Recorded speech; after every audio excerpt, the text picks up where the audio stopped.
¿Cómo arreglar una fuga? Los procedimientos son los siguientes. Hay que desprender la manguera, así como lo hizo mi compañero.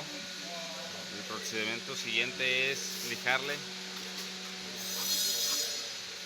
bien la manguera, tanto como la manguera como aquí adentro igual. Ahorita le vamos a lijar.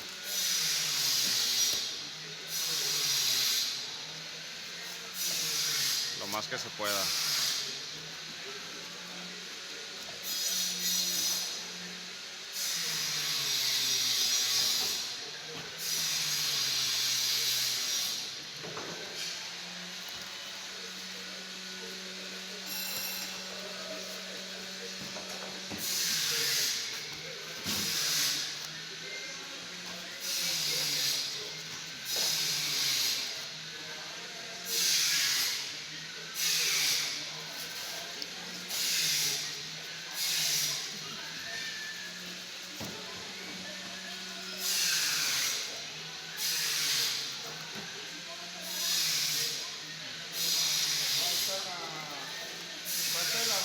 Lo que sigue es colocar el pegamento en la manguera.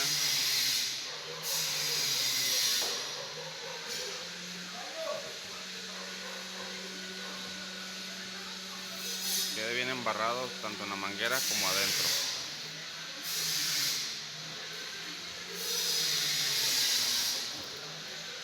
Y volver a colocar como ya estaba.